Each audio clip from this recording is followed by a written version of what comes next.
buddy, put that thing back in its holster. We haven't gone anywhere. I don't understand.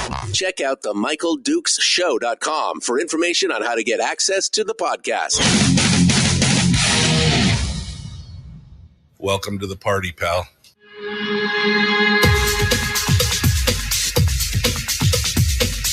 The Michael Dukes Show. The greed and the entitlement is astounding to me. What more could you want from a low-budget radio program? This is a dumpster fire. That was just BS. It is time to get a new perspective. We know just what you need, and we've got just the cure. Open wide and prepare for a steaming hot cup of freedom. I just don't fathom it. The Michael Dukes Show, streaming live across the world. Live around the world on the interwebs at MichaelDukesShow.com and across the state of Alaska on Dish, your favorite radio station and or translator. Hello, how are you? Welcome to Hump Day, middle of the week. We can see it all the way down here. It's the Downhill Slide to Firearms Friday, and we are excited to be with you this morning. Let's line out what's coming up today on the program. We're going to hit some headlines here, mostly related to some election stuff and other things, and then we are going to dive into it with, Kenai representative, or Peninsula representative, Ben Carpenter, who's going to come on board with us. We hope to get an update on the latest thing that's going on with the grand jury down there. We heard about that earlier, the dismissal of the grand jury by the judge when they wanted to explore some purported government malfeasance, and he has been looking into it, and hopefully we're going to get an update on that and other things going on down there in the Nikiski area, and we'll find some information from him and just chit-chat with him for a little bit. Then in hour two, we're going to dive into it for our normal Wednesday discussion with Mike Shower for the Shower Hour of Power. That's going to be coming up in hour two, and we'll have the full boat going on there. So that's it. It's a full boat of guests today. Full boat of guests going on. We love to see it. So we look forward to talking with everybody here and getting on to it. So interesting news here as we start off here this morning. Definitely some interesting things happening here in the race for various. I guess I should say various races here because things are happening all over the place. First and foremost, I found it interesting that the ACLU and several other groups have now filed a lawsuit against the state of Alaska. Specifically, Lieutenant Governor Kevin Meyer and the Department of Elections Director Gail Fanumii. They filed it in Superior Court for the right to a ballot curing process in the Alaska elections. Now, this is being reported by Tim Rocky over there at Alaska's news source, KTUU. The ACLU was joined by the joined by the Native American Rights Funds and Perkins Coie, it's a huge legal firm, you've probably heard of them before, who are providing legal representation to the League of Women Voters, the Arctic Village Council, and to two individual Alaskans who have had their ballots rejected during the special primary election, which was conducted by mail. Now, you'll remember that when we started talking about the returns on the election by mail, one of the things we noted was that there was a tremendous amount of ballot rejection from areas of the bush. I think the highest rate, it was just over 17% from certain precincts in certain areas. And this is something we've talked about in the past with Mike Shower and others, where one of the major flaws in the ranked choice voting system is you end up with a huge number of voters being disenfranchised by having their ballots tossed, and somewhere in the 11 to 12% range. And most of them were the elderly and those in some of the poorer areas of wherever they held the election. So this is, it's kind of proving out here what's going on here.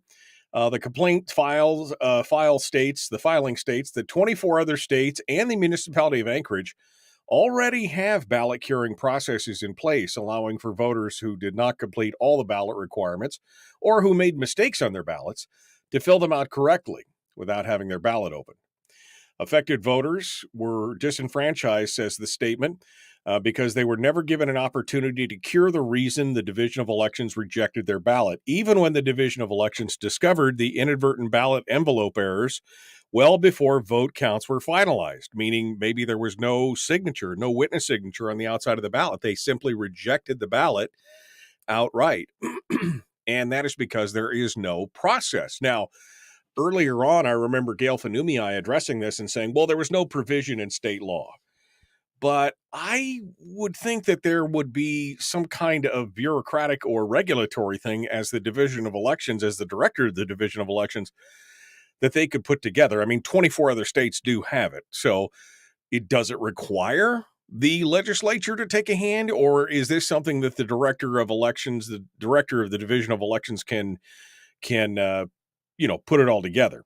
The complaint continues. This says the complaint notes that 16% of ballots were rejected from the lower Kuskokwim River and Bethel areas, which are made up by 83% Native Alaskans. There were 7,468 rejected mail-in ballots during the special primary in total, which is about 4.5% of the votes cast. Overall, Alaska's rejection rate was 4.5%. It stands in stark contrast to data showing that nationwide absentee ballot rejection rates were consistently below 1.5% from 2010 to 2018 and just 0.79% in 2020, says the complaint. Defendants have unduly burdened the plaintiff's right to vote and violated their right to procedural due process as guaranteed by the Alaska Constitution. Of the rejected ballot, 3% were rejected by the division because of ballot defects, such as missing witness signatures, voter ID numbers, or voter signatures. And many voters whose ballots were rejected were not notified with a letter from the division until after the election results have been certified. So there's no way to fix it at that point. Here's the kicker, though. On July the 19th, the group sent a quote-unquote demand letter to Lieutenant Governor Myers and Gail Fanumii, who responded on July 27th, less than 10 days later, but did not implement a ballot curing process. The plaintiffs in the suit are asking the court to expedite their ruling, allowing for a ballot curing process to be implemented for the November general election. So this is going to be interesting. And again, I don't know, I honestly don't know if this is something that is going to require legislative action, or whether it's something that the director of the Division of Elections can, that they can gen up as a regulation. I mean, I would think that they would have that ability to do something like that because it's a process. It's not, I don't know. We'll have to see what happens with that, but it's going to be interesting to say the least. Then we got the big news on the congressional race. Tara Sweeney, who came in fourth in the regular primary for the Congress seat, has dropped out of the race after garnering about 3.7% of the votes counted so far in the primary race, which would have put her in fourth place. Sweeney, the Republican who previously served as the Assistant Secretary of the Interior for Native Affairs under President Trump, and has worked for Arctic Slope Regional and has endorsements from some of the largest Native corporations in Alaska, she cited that the expected fundraising challenges in her have caused her to have this decision to end her bid for Congress. She said, looking at the outcome of the regular primary, I don't see a path to victory nor to raise the resources needed to be successful for this November. Sweeney has raised, according to the ADN, nearly $300,000 since announcing her candidacy last May. Supporting Sweeney raised about $600,000. There are thousands of ballots still to be counted. Mary Peltola is in first place in the Pick One primary that was held on the 16th. This is separate from the special election. Remember, you voted for two different elections for the same office. The top four vote getters are going forward. Peltola has about 36%. Palin has 30%. Nick Begich has 26%.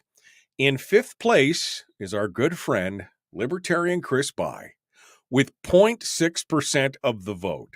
I mean, 0.6%. You can do it, Chris. Unless another candidate overtakes him as the ballots are counted coming up to they're continuing to count ballots until August 31st. Unless another candidate overtakes him, Bai's name will likely appear on the ballot in November, along with Peltola, Palin, and Begich. That's amazing. That makes me giggle a little bit because that's who I voted. That's who I voted for.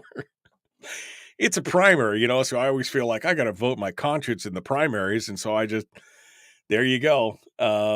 According to political strategist Jim Lotzfeld, you've got part of the problem here is it's a bit of a chicken and an egg scenario. He said she is a distant fourth place, and the only way she can become competitive is to raise significant resources. And the only way she can raise significant resources is to actually be in contention. This is part of the problem with the whole ranked choice thing, is that it starts splitting the fundraising field. So you don't have just two clear candidates. It is a whole bunch of people, and everybody's fighting for the same resource at that point. So that's an interesting development. And four other candidates, these for the Alaska legislature, have dropped out as well. Democrat Drew Carson, a former legislative aide, has less than 5% of the vote. He's now dropped out of the race for East Anchorage, leaving Assemblymember Forrest Dunbar, the Democrat, at 49%, Republican Andrew Satterfield at 33%, and Garen Tarr, who would have been my pick in the Democratic race on that one, at 14.5%. That's going to be an interesting one.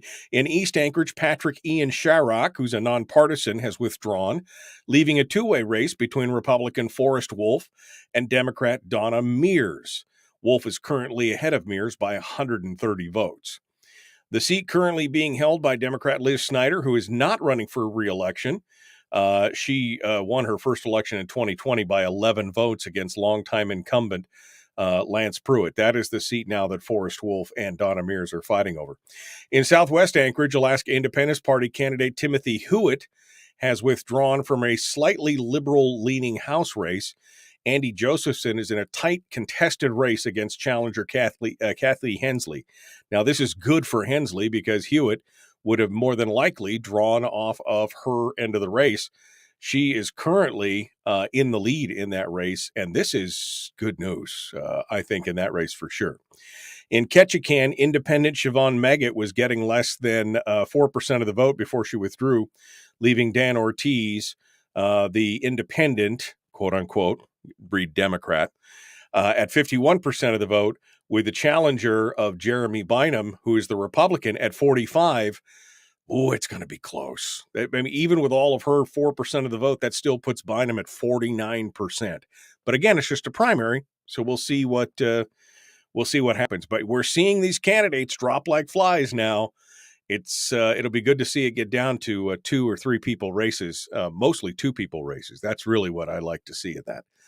But all right, so that's it. We'll see what happens. Again, we had less than half the turnout for a regular general election in a primary, so it's nothing more than just an indicator. It's nothing written in stone. So it's interesting to see what's going on there.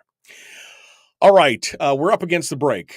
We've got Ben Carpenter coming up here in just a moment. He's going to be joining us, and we're going to talk with him about grand juries and the legislature and more. He's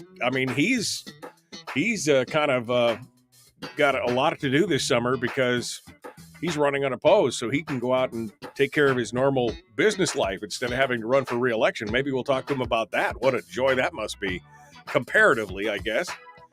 We're going to be back. The Michael Duke Show. Common sense, liberty-based, free-thinking radio. We'll return right after this.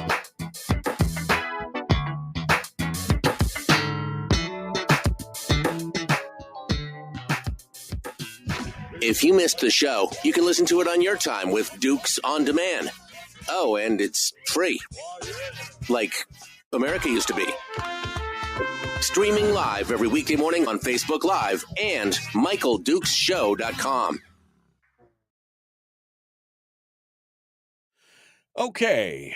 Hi, and good morning to you folks. How are you guys doing? I am well behind. I haven't even looked at the chat room yet this morning, so let me go over there real quick and see what you guys are got going on. Oh, thank God it's raining. I was concerned it might be dry, said Rick. Apparently, he's living in a different part of the state than I am. I know he's not, but you know what I mean. It's sarcasm.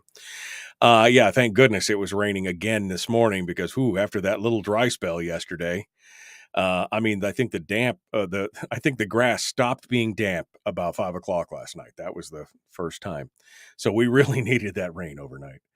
Good morning. Good morning. Good morning. Good morning, Bill. Good morning. How are you doing this morning? Let's see. Good morning.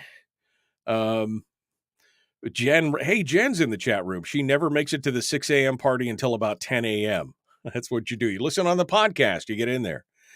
All right. Good morning. Good morning. Good morning. She will not do the job she was hired for. I think Terry is talking about Gail Fanumii, I think is what Terry's talking about there.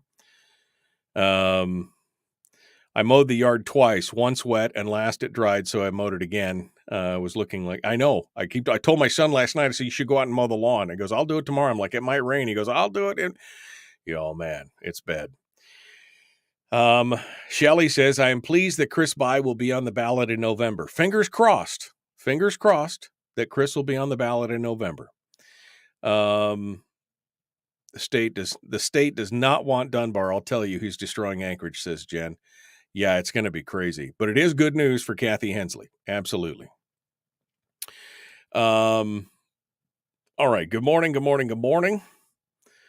I wrote a letter to the editor in Ketchikan last Friday. Dan Ortiz is not going to like it, says Susie. Good for you. Good for you. Good morning, Cindy. Good morning, Debbie. Good morning, Jack. Good morning to everybody that has said good morning this morning. All right. Let's jump over here and get ready. We're going to start talking with our friend Ben Carpenter here.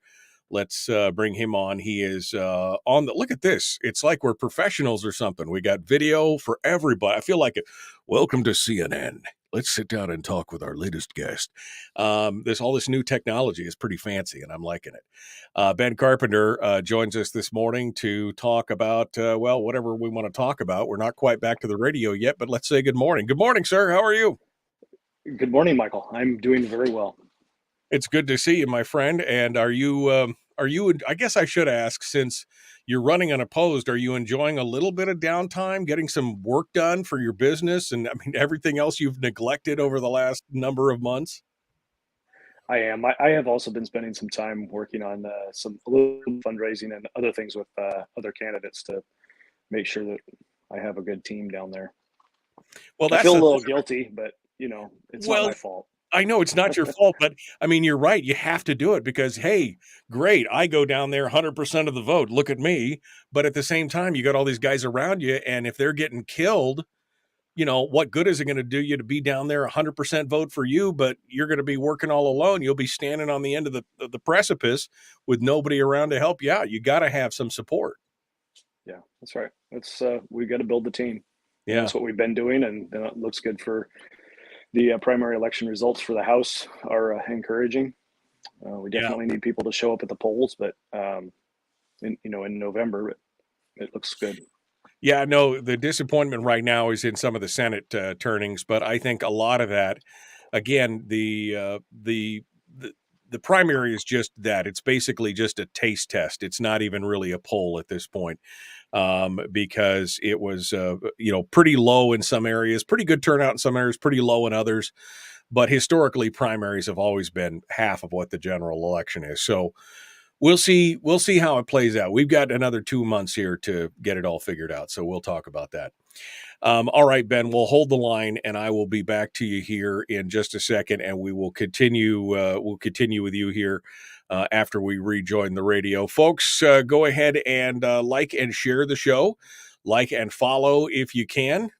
If you haven't subscribed on YouTube yet or rung the bell, please do so. Oh, hey, you know what that means? It's time to get back to it. Let's go. The Michael Duke Show. Common sense, liberty-based, free-thinking radio.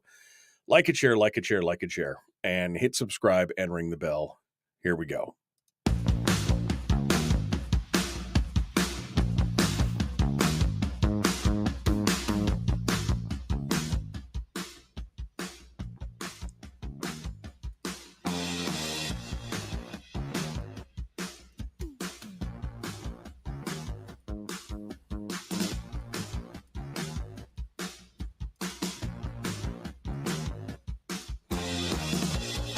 All right, welcome back to the program. We're continuing now, jumping into it, ready to talk with our guest.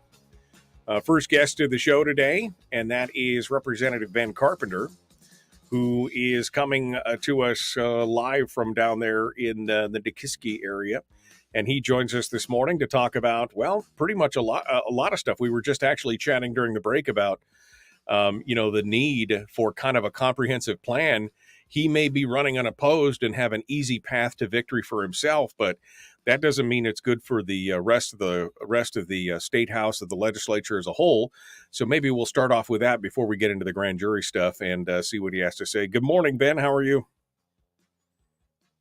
I'm sorry, Ben. Too fancy for my own good.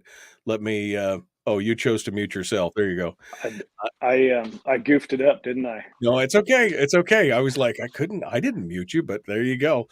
I'm doing well, Michael. How are you? Good. It's a beautiful day. I mean, I guess it's rainy. I mean, I keep looking for, animals 2x2 in a big boat somewhere down at the end of the road there. And I don't know what else I'm looking for, but hopefully we see a little sunshine here. Maybe we get an Indian summer. I don't know, but we're in the high ground in Nikiski, so I don't have to worry about it. Rain's good for the farm. There you go. Well, let's talk a little bit about what you and I were just chatting off the air. And, I was saying it must be nice to have a little time to yourself. And you said, well, you're still out there fighting and helping raise funds and working for other candidates because you can't go to you're going to be in Juneau in January. We know that. You're 100%, you're unopposed. You got 100% of the vote, yada, yada, yada. But you can't do it alone. You have to have a team working with you that will help. So let's talk a little bit about that. What do you see right now shaping up? Now, again, full disclosure, we have to say it all the time. We know that this is a primary. It's just nothing more than a quick snapshot of where things are at. It's, a poll or whatever you want to say. It's going to be different come election day. But what do you see as you look at it now as it sits right here? Yeah, so primaries generally are just a snapshot, like you said. I think what we can take away from this primary is a little bit different than what we took away from previous primaries. If you look at many of the races show between 20 and 30% voter turnout, which is an anomaly, or it's at least unusual for what we normally see in primaries.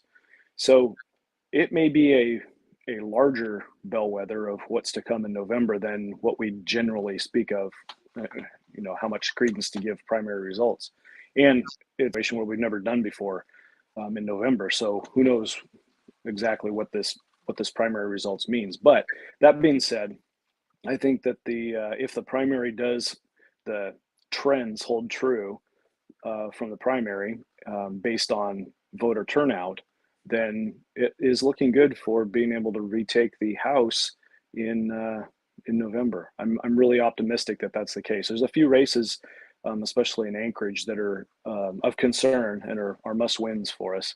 So I'm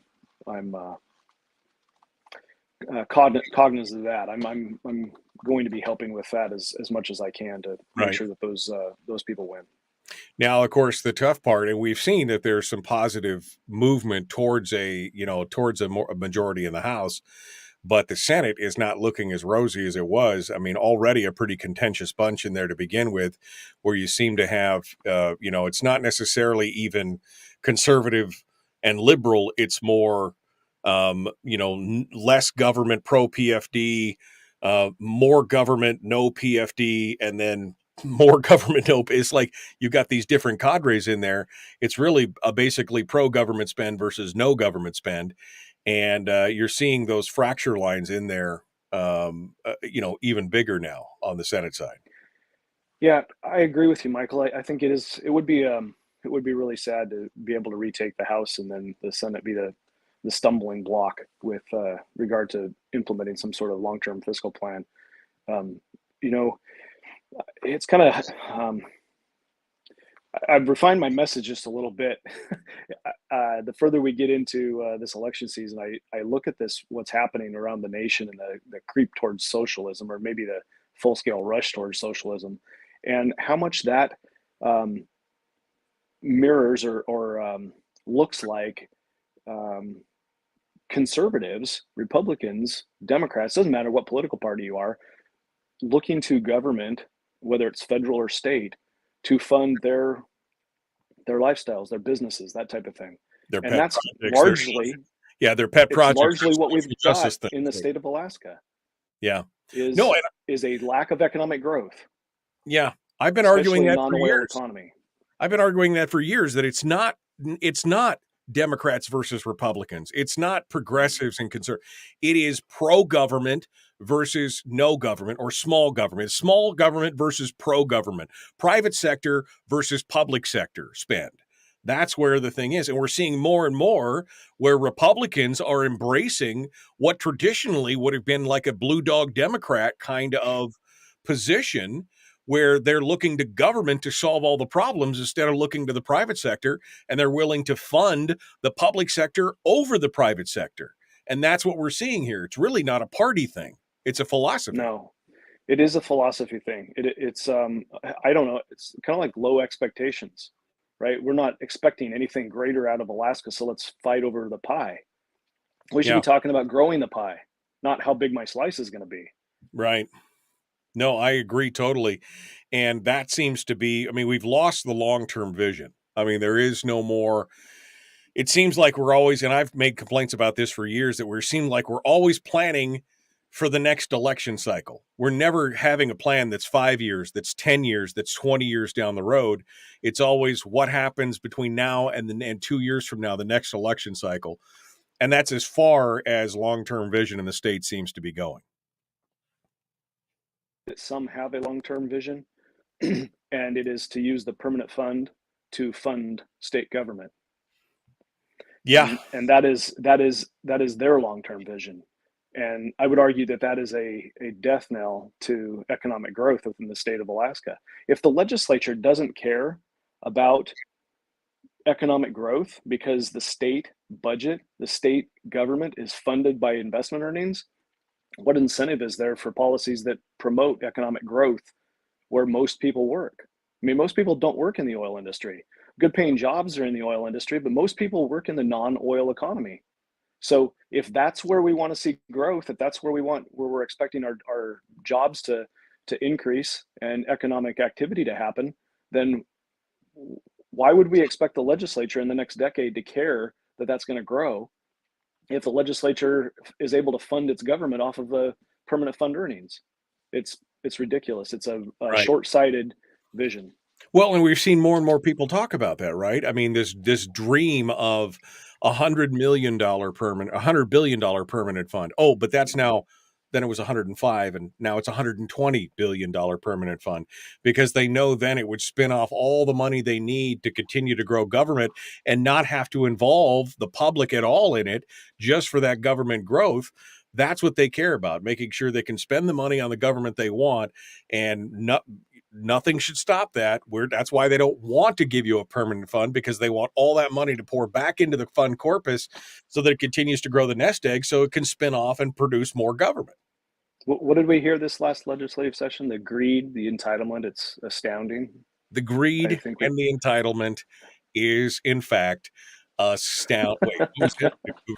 And the entitlement is astounding to me. Nope. I don't fathom it. Nope, I just don't. In fact, I've got a T-shirt coming out, by the way, that it should be good for that one. But yeah, no, I mean, that's exactly it. I mean, how dare we, the people, be greedy enough to want our slice of the resource as outlined in law?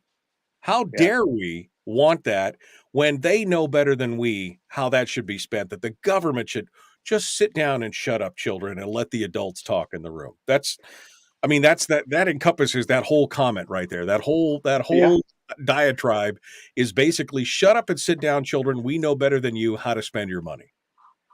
You know, it's interesting, and this is kind of a segue, but the Biden administration had a court case that they lost just recently. I think it was last week, where the administration's policy was to not do leases up in Alaska, up in the oil leases, right? And the court said, no, the statute, the law, Congress said, you shall make leases available for sale. And so they shot down their policy, the bureaucratic policy, the administration policy of not providing leases for sale. And we juxtapose that with what's happening in the state of Alaska in regards to following the statutes, right? What the legislative intent is, what the legislature did was enact a shall transfer money from the permanent fund earnings to the dividend fund. And the courts or the bureaucracy said, yeah, we really don't want to do that. And the court said, oh, okay, you don't have to do that. Right. But the authority is granted to the legislature to do that, to set that up. Right. And yet the courts are supporting the bureaucracy in this regard. So, yeah, if we just follow the law, things would go a certain way, and we would then have to deal with that reality. But in this instance of where we are now, we're not following the law, and we have to deal with that reality. And you know, we just don't have the form of self-government that works well if we pick and choose which laws we can follow and which we don't have to. I want to get into the grand jury stuff. We're going to wait to the next segment for that now because we've only got a couple minutes left. But because I want to focus on this for just a second. That's the thing. We have two laws that are diametrically opposed. And when the Senate specifically put SB 26 up in front of everybody, they knew that, which was the POMV law back in 2015, they knew that this law was directly contravened the statutory dividend formula. It put both of these laws directly in conflict with each other. But at that time, and they could have in SB 26 not only instituted POMV, but at the same time changed the statutory formula or eliminated that statute from the books, and it would have not, then you would not have these conflicting laws. Instead, they intentionally did it. They set it up so that they could make a stand on this and then take it to court and do all this stuff. And they knew they could pass the ball over to Governor Walker, who I'm assuming must have talked to somebody and said, if you do this, I'll go ahead and, you know, I'll make some vetoes and things. So it was really a setup. And now you've got this law has been on the books for 7 years, two laws that are contravening each other. And so they can pick and choose. And the court said, yes, you can decide. But really, isn't it that the basic decision is one legislature cannot bind over, and it doesn't mean you can just ignore the statute. It means you have the power to change the statute, but it would still be political suicide to change the statute at this point. That's why they leave it on the books. Well, this was that happened before I came into the legislature, but my understanding is that they had the bills written that would have repealed the statutory formula, what we consider the statutory formula, but they didn't have the support for that. They barely eked by passing the language changes as it is changed now.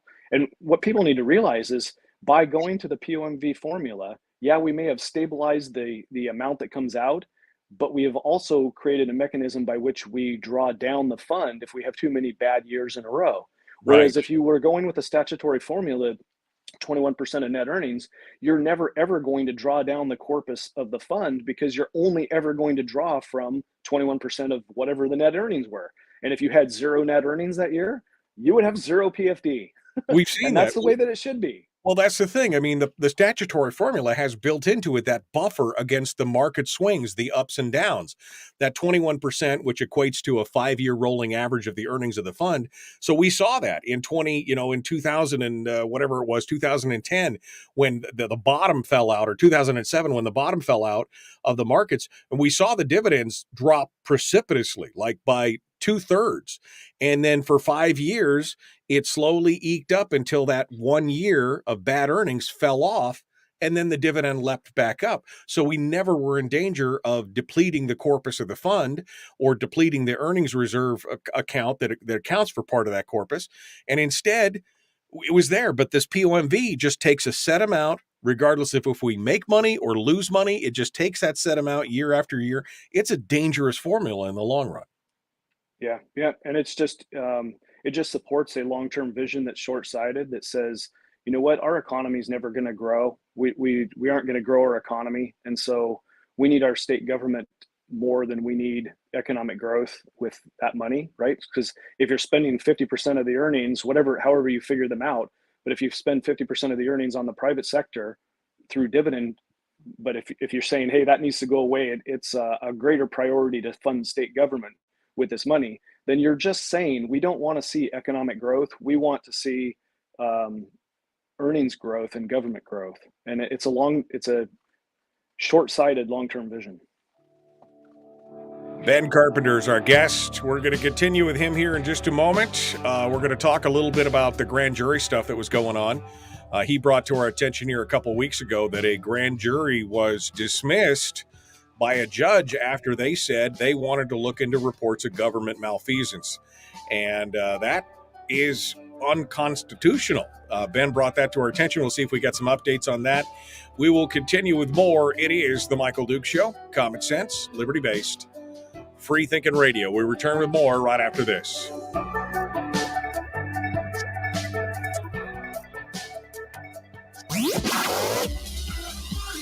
Our light, our guide, and our trusted friend. Michael Duke Show.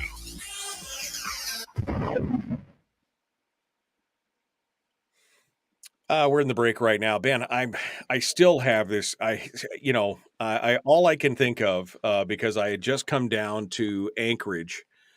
So this would have been in 2014, 2015. I remember I just started my radio show down in Anchorage, and I still remember that victory lap selfie. It was Machicki, it was Leslie McGuire, it was Anna McKinnon, it was Mia Costello. There was a bunch of folks that they took this, look at us, we passed SB 26, how great it will be for Alaska. And all I could think of was, you created this stalemate, and this is before Walker even vetoed the permanent fund.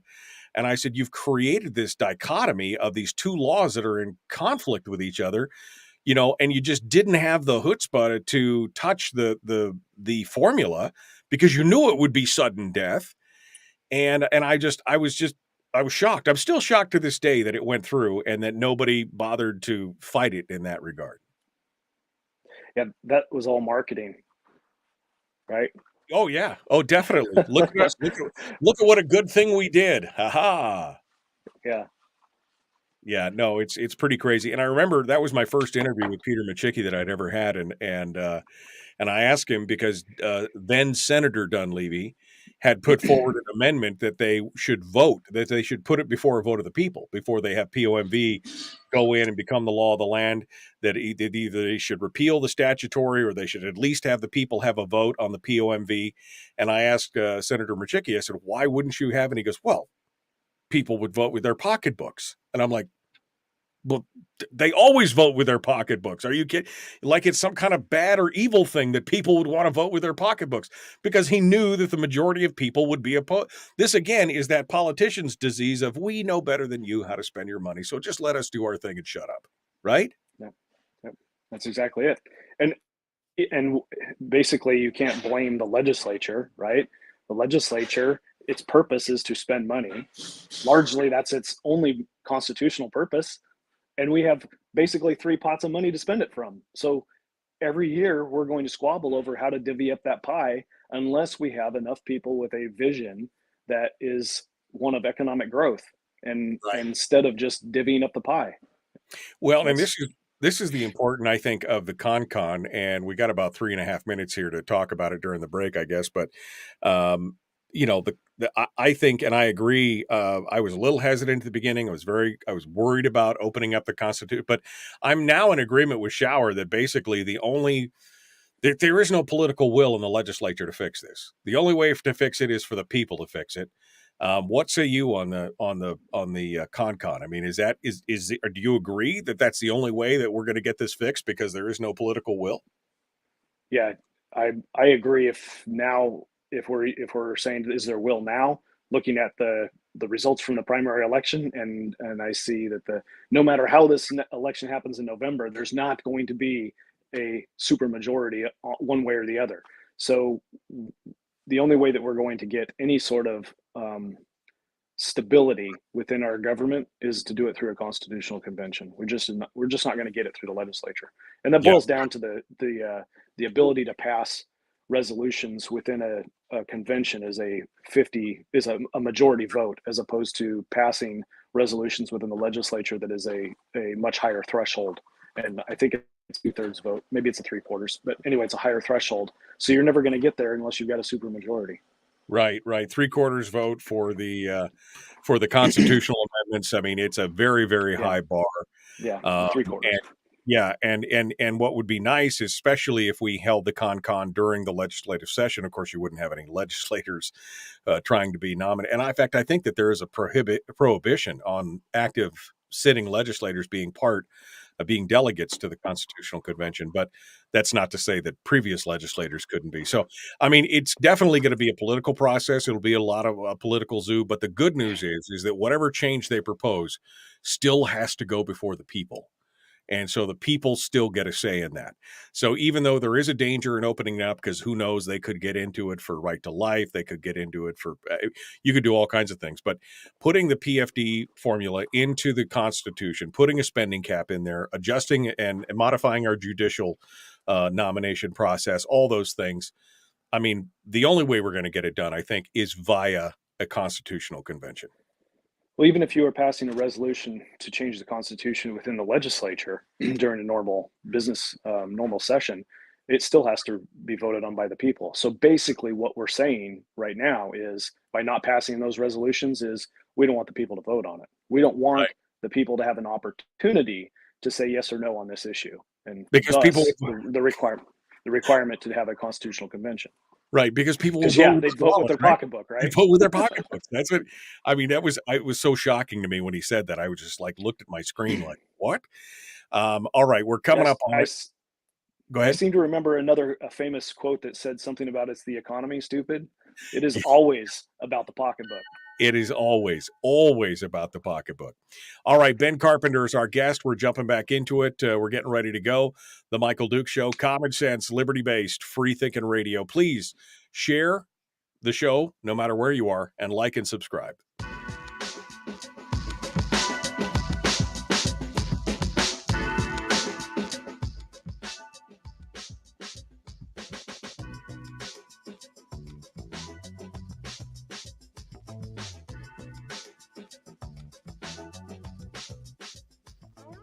All right, we're continuing now with Representative Ben Carpenter down from Nikiski. It's House District 29,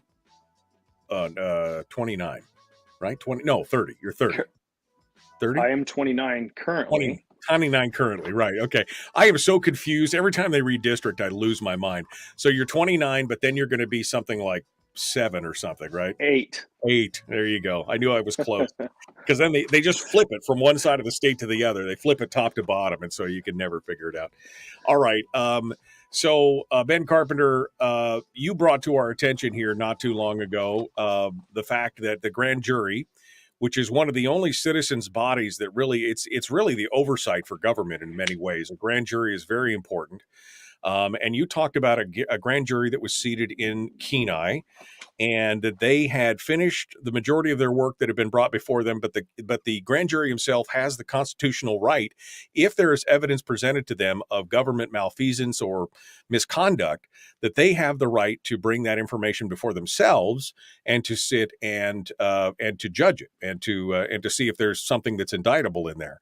And then you told the story of as soon as this information was brought forward to the local judge who was overseeing the grand jury, she immediately disbanded it, which is unconstitutional. So give us the backstory real quick, and then give us whatever update you've been able to figure out here. Then.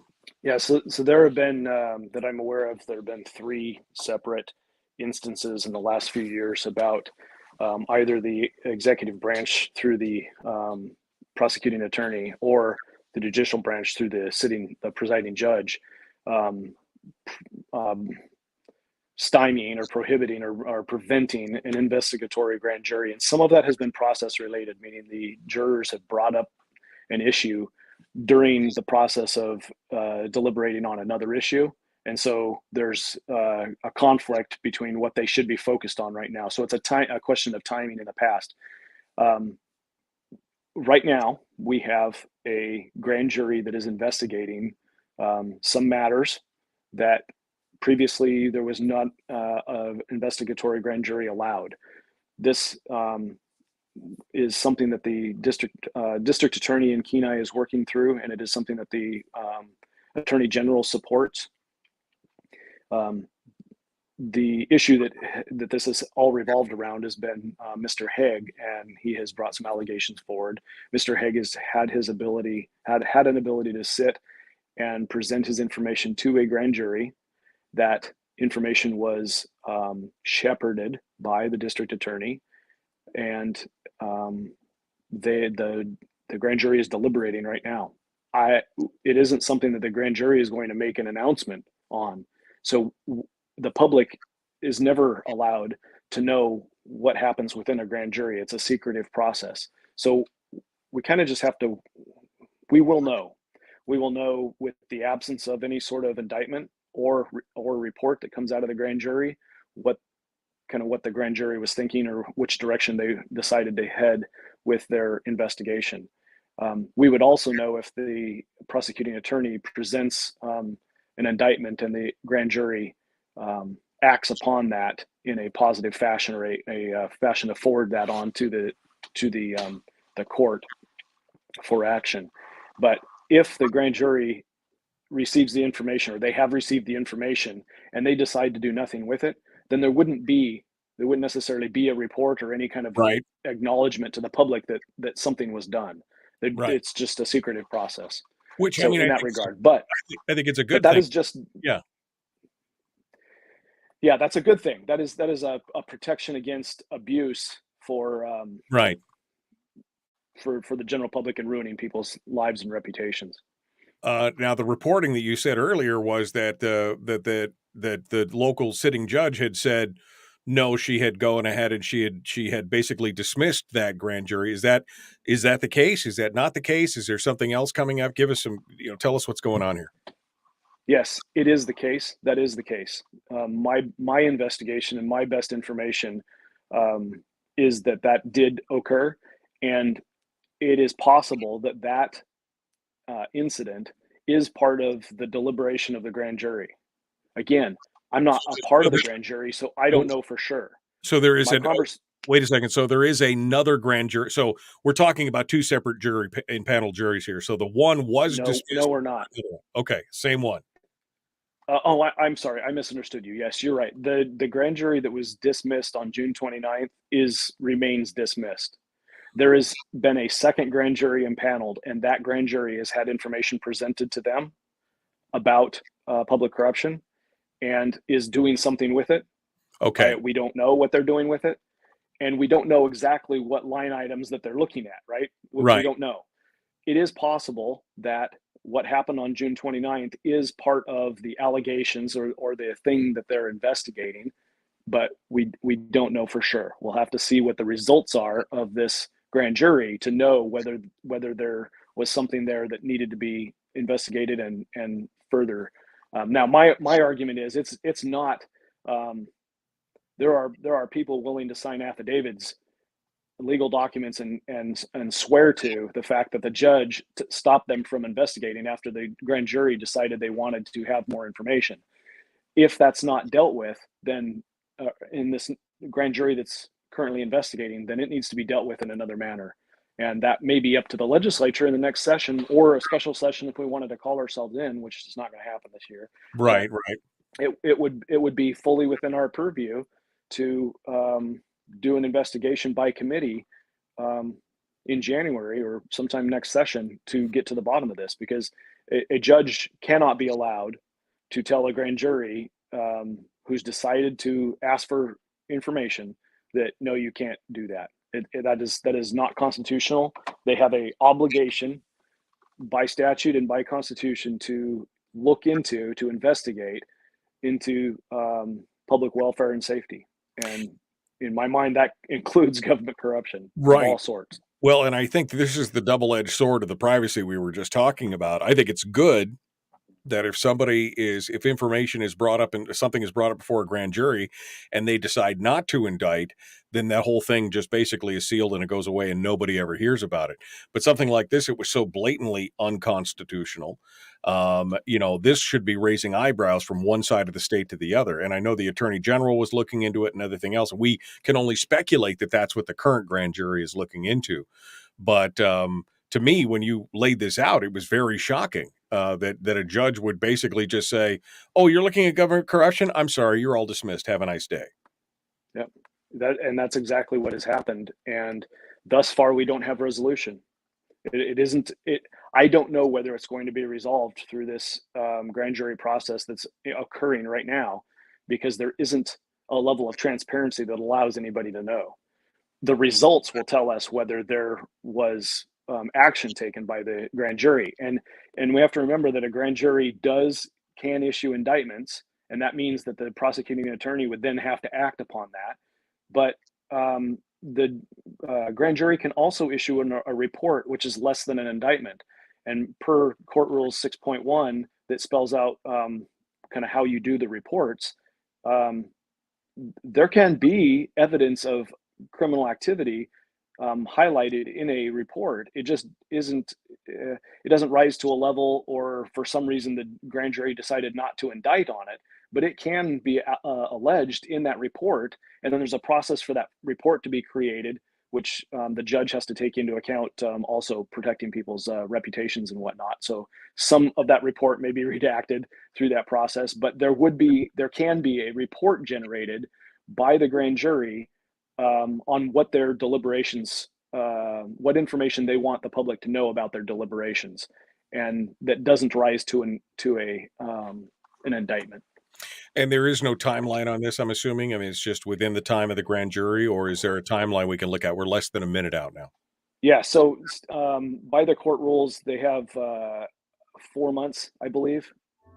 I don't know why I'm freezing on this, but 3 or 4 months they're required to have. That's the time frame for a grand jury, but it can be extended if necessary. The judge just has to extend it. But yeah, traditionally it's 3 or 4 months. All right. Well, we look forward to hearing more about this, and we look forward to hearing more from you as we get closer to the election. We appreciate you coming on board. Thank you, Representative Ben Carpenter, for being part of my experiment this morning with the video and everything. And kind of cool, huh? I mean, it's kind of cool to be able to do this. So yeah, it is. Yeah, as always, it's a pleasure, Michael. All right. Hold the line for us for just a second. Folks, we are out of time. Hour 2 is dead ahead. State Senator Mike Shower will be joining us this morning. The Michael Duke Show. Common sense, liberty-based, free-thinking radio. All right. We're in the break here. Ben, I'll give you the... Whoops. Everything froze for a second there.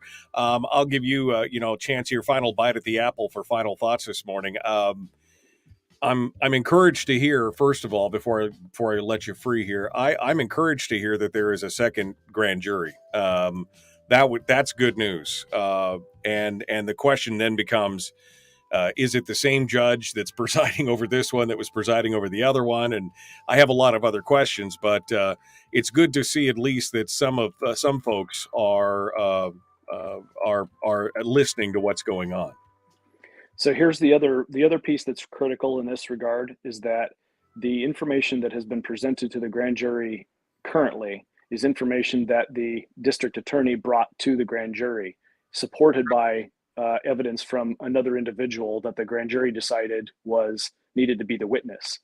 What has not happened is a member of the grand jury brings information to the grand jury, and the grand jury decides to investigate. That is the power that we need to retain. And that is something that is not being addressed in the current grand jury investigation. So that issue still needs to be resolved. It isn't solely upon the power of the district attorney to bring information to the grand jury. Statutory authority also allows for members of the grand jury to bring information to the grand jury. This is very critical. It's a distinction that is very critical to maintaining checks and balances within our state government.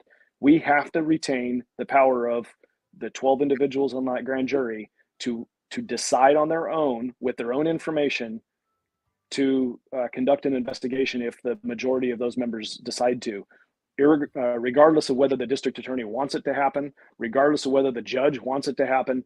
Those 12 need to be able to investigate what they decide is in the best interest of the public welfare and safety, and not just because the executive branch through the Department of Law decides that this rises to the level of, their opinion rises to the level of an investigatory grand jury. Right. So that part is not being addressed. To the best of my knowledge, it's not being addressed with this grand jury, and we'll have to continue down that path. Right, because that is implicit in the power. The power of the grand jury is in its independence from the governmental branches, from the prosecutorial arm, from the administrative, and from the judicial arm. That is the power of a citizens' grand jury. Yes. However, it's been brought to my attention that the judge believes that it's all open to interpretation, and Okay, I wholeheartedly I disagree. I have read. You can interpret the statute any way you want, but at the end of the day, 12 people, the majority of which, they get to decide whether they're going to investigate on something or not. Right. Well, and I've read the Constitution because you pointed me to the part we were talking about. So I read that part. It's pretty clear. It's really not open to interpretation. It basically is like a shall. It's not a may or a could. It is a shall. And that is really not open to interpretation. So it's pretty blatantly, I think, I think any plain reading of the Constitution would give you the idea that, nope, this is how it is. No interpretation needed. And the statute supports that. It further tunes that in and uses shall language. So it's pretty clear in my book. Yeah. All right. Well, Representative Ben Carpenter, thank you so much. This was fun. I'm glad you were able to do it. I'm trying to push more and more of my guests to do this kind of video interactive thing. I like this. So we get a chance to see each other and talk back and forth. And I like it. So thank you for taking the time this morning. And if you hear anything new, please don't hesitate to reach out to us and let us know. Will do. Thanks, Michael. All right. Thank you for coming on board. Representative Ben Carpenter, our guest, The Michael Duke Show. We've got more coming up, including we're going to have Mike Shower join us here in just a moment. I'm waiting for him to jump into the green room and be part of it here, and we'll get things squared away. Let me go back to the chat room real quick to see some of the things that you guys have been talking about. And see what a lot of thank yous to Representative Carpenter. I'm scrolling backwards here. Boy, you guys got real verbose there for a little bit. Here's a good one from Hawk. Big government doesn't want to let go of that power and control. That's why the anti-con people are against the Constitutional Convention. I agree. I think it's a huge reason why they're against the Constitutional Convention, because it would fracture their current power structure. They don't want to address these things, and they know they don't want the people to address these things. So they stirred up with scare tactics and everything else. You've already seen. And again, just look at the people who are supporting the anti-con movement. The 1630 Project, the NEA, the IBEW. These are organizations that are either directly benefiting, like the unions directly benefiting from that government spend, or the 1630 Project have a philosophical bone to chew with people who want to take more control of their government. They're not interested in that. So just look at who's supporting that anti-con movement, the Defend the Constitution group, who have got 300 and something thousand bucks to throw around. So we've really got to get on the stick with that and start moving on that. The Constitution states that being the Constitution. This is Rob Myers. Senator Rob Myers is in the chat on YouTube. The Constitution states that being a delegate at a con is the only office that sitting legislators may hold. So they can be. It's not a prohibition. In fact, it's an exemption that allows sitting legislators to hold a delegate slot in the con. So let's hope that they hold it during the session, so that they don't have to do that. So they don't have to do that at all. Oh, man. All right. Let's see. Donna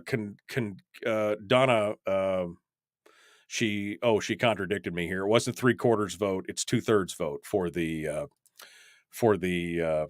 Constitution. I thought constitutional amendments had to have a 3/4 vote. But anyway, 2/3, 3/4. It's a big threshold there at this point.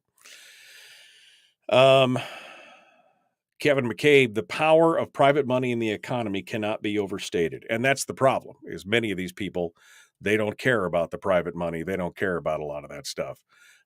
They want that money to go straight to the They want the money for the government. All right, let's go back to it. Here we go. The Michael Duke Show, Common Sense Radio.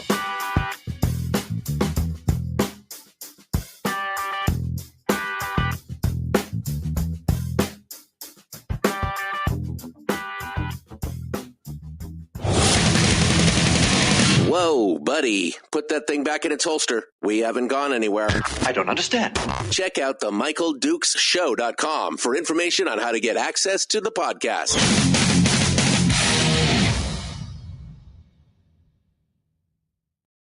Welcome to the party, pal.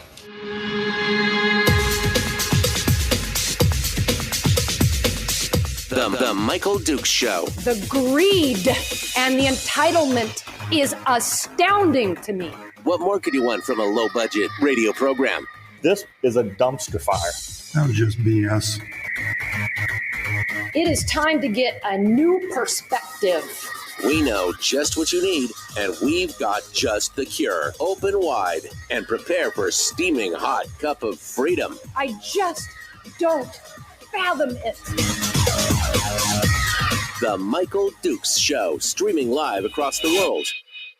Live around the world on the interwebs at michaeldukeshow.com and across the state of Alaska on this, your favorite radio station and or translator. Welcome to the program. It is your home for common sense, liberty-based, free-thinking radio. Well, we're getting, holy cow, we're getting into it here. We're getting ready to talk about all the good stuff and everything that's happening. It is the Shower Hour of Power. We just finished up with Representative Ben Carpenter, a fantastic conversation with him. If you missed that, you can catch it on the replay on Facebook or on YouTube. And of course, as always, on the podcast, which is available wherever you find podcasts: CastBox, Stitcher, iTunes, Apple Podcasts, Google Play, and of course, Spotify. The Shower Hour of Power, though, kicks off right now. State Senator Mike Shower is our guest. Looks like he's dialing us in this morning via telephone instead of our normal video chat link. Good morning, my friend. How are you? Good morning. Unfortunately, we have guests, and I have been relegated to the basement where I have no lighting or ability to sit on video chat. So today I am in the dungeon on the phone. Okay, so you're a basement dweller today. I am a basement dweller with no good place to video chat. I'm just in my mom's basement calling you right now from the... Yeah. Well, welcome. That's a little spooky. I know, really. Well, excuse me. Welcome to the program. Let's, we just finished up with Ben, and I don't know if you were following along or not, but I think that we've got some deeper analysis now since it's been over a week from the primary. We're seeing some of these numbers play out. We're seeing how some of the things and some of the races where people are dropping out. You and I did some deeper dives last week on some of the different races. You were concerned more about the Senate side than the House side, although we've seen dropouts in the House side as well. So I don't know. I'm going to let you free range this morning a little bit and see where you want to start. Let's just take it from the top there, Mike. Well, sure. I mean, I did not listen this morning. So what was, I'll ask a question first. What was Ben's general analysis on it? Well, he said, again, highlighting the fact that this is nothing is set in stone because it's just a primary. But he did note that the primary numbers, the percentage of actual voters was higher than normal in a primary. Statistically, usually a primary is about half of what the general vote is, but we had some pretty high voter turnouts in a lot of different districts. And he said, so that was a bit of an anomaly, but it's still just a snapshot. He said it's looking like there is a potential for the House majority to take back the House, and that is good. He is concerned, obviously, with the Senate and some of the changes there. He said it would be tragic to take back the majority in the House and then lose the majority in the Senate at the same time. And, of course, I think that's something that we talked a little bit about last week as well. But he is cautiously optimistic about what's going on in the House right now. Yeah, well, you're going to get a good analysis from Ben no matter what. I mean, he's a very deep thinker, and Ben and I get along very well. We have a lot of discussions while we're down there, and one of his areas of expertise, of course, is the budget. So when they go back, I certainly hope they have the House, no matter what happens. And I hope I see Ben in leadership and finance co-chair, because he would be the right person for that. Just my opinion, for what it's worth. Right. I will tell you another fascinating thing from last week that happened a lot for the confusion factor was a lot of people reached out and said, "Hey, Mike," it was like, sayonara. It was like, "Appreciate all the work. You've done great. Sorry you lost." I'm like, whoa, whoa, whoa, whoa, I didn't lose. It's like everybody's like, "You're gone. You're done. See you later." And I'm like, no, no, no, no. That's not how it works. And so this is a primary and it's an open one. And so guess what? There's only 2 people in my race. And so even if there was 4, we would all be going on to the general election in November. I'm still here. They're like, "What?" I'm like, "Yes, that's one of the changes." So there's still a lot of confusion from people because they see it in all these different races. Mine was just one of them. And like, so I had to put some posts and talk about it. Like, didn't lose. There's no real loser. If there's 4 more people in this open primary, everybody moves on. So I thought that was kind of funny in a way. And the other, I think I said this last week, I can't remember, but I said the ironic twist of fate that makes me smile is that the system is designed, for Murkowski and designed to allegedly put more moderate voters in, right? And the irony for me, if this was the old system, I would not be in the race anymore. So Right. the ranked choice voting for all of its issues, which I'm pretty sure Scott Kendall and Jason Grin and Alaskans for Better Election and the, $7.5 million of dark money they railed about so much, was not intending to keep the most conservative senator in the state of Alaska in the state Senate in the race, Right. which it did. Right. So thank you very much. Golf clap. Golf clap. Have a nice. Oh, hey, look at that. We love that. Now the election results, they got another raft of absentee ballots. And so they pulled those in here yesterday, and we're seeing that there was a little bit of movement on certain districts. We see that in your case, the numbers though remained almost statistically the same. We saw the number of vote counts go up from 28% of voter turnout to 34.5% of voter turnout, but the numbers remain fairly static at this point. 53% for Massey, 46% for you, pretty much across the board. And we talked about why that was last week, and of course the name recognition in this new area. I was shocked and surprised to find out that you were my senator. I had no idea, which says something. I think if the average person is, if I'm engaged and I'm supposed to know that stuff, that the average person will be, really shocked on that. As you've looked at some of these new numbers coming out, any thoughts on any new thoughts from last week as you look at the new numbers for your seat and the various other seats that are out there being battled for right now? Well, mine I've obviously paid the most attention to because I have to have a battle plan, how to do this strategy wise and what we're going to do. And we talked about last week. Part of it is just getting out and reaching, people and talking to them. I look at some places where, we said 2020, 2021, we didn't get out as much as we'd like to. That's on, part of it's COVID. People didn't want to meet. I get that. Part of it's just being engaged, having a chance to go meet and talk to people and be around. So, I think personally, I got to take some responsibility for that. I have to, right? Because one thing I don't think maybe I did enough of was getting out and reaching people in the district. And we got a big district. It's a hard district to be in because it's the size of West Virginia. And if I've talked to people in Valdez, well, Mike, we'd like to see you more. I said, I'd like to be here more. Problem is, it's just about a 5.5 hour drive one way. Right. Same distance, another couple hours up to Delta, and then, go up to, past Healy on the other side. So it's just a big district. It's hard to be everywhere, and the cost of gas.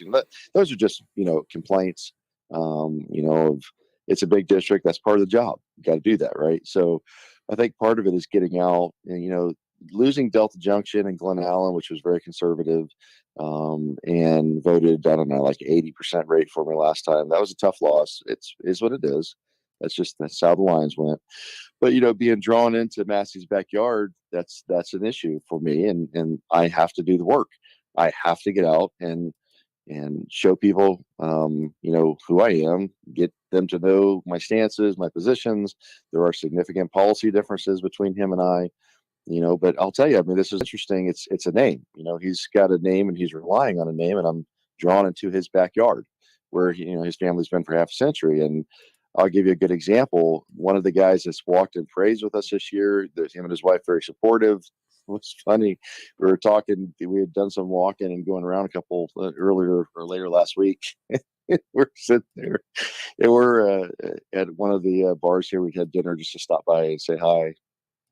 And he's like, well, I remember, when I was a kid, we were, I remember Massey. He was a nice guy. I can see how people like him, and he's like he got stopped once or twice, and he'd let us pour the beers out. And boys, don't do that again. He's like, so I can see how people like him. Like, you do know that wasn't Doug, right? He said, no, it was Doug Massey. I'm like, dude, Doug's your age, and he would have been right out of high school with you in those years. And he was a wildlife trooper and not a blue shirt trooper. So it wasn't Doug Massey. That was his dad. He's like, no, I'm like, that was his dad. He's like, really? And I'm like, oh, good Lord. And you think about it and you go, this is the thing that you realize though, right? I mean, it is a name and you have to overcome that name. And so, as I've been walking and we've been really starting to hit Big Lake and KGB, that area, because that's what's all new. Never been there, never represented it. They've had David Wilson for, the better part of a decade. And so what do people vote, Mike? They look at R or D, a lot of people, that's most voters. Right. And they just vote down that ticket. Well, guess what? This time there's 2 R's. And then they go to a name, right? They Shower or Massey. Well, they don't know Shower. They've heard the Massey name. All right, fine. He's a Republican. I'll vote for him. I mean, sometimes it's that simple for a lot of people. And as I've been talking to people, that's what I hear. I've been going all through the district, different parts of it, that part of the district, I should say, in the last week, hitting it really hard because that's now clear. Most of the votes are down. It's in that part of the district because they don't know me.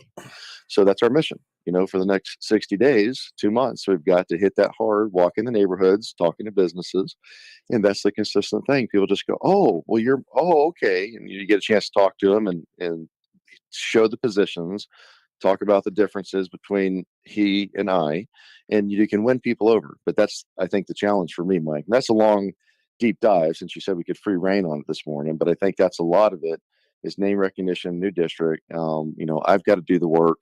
I have to get out and show that, to people and talk to them. That's what it is. I mean, that's politics, right? You got to knock, you got to do the work. Still have to go to other parts of the district and talk to people and be there.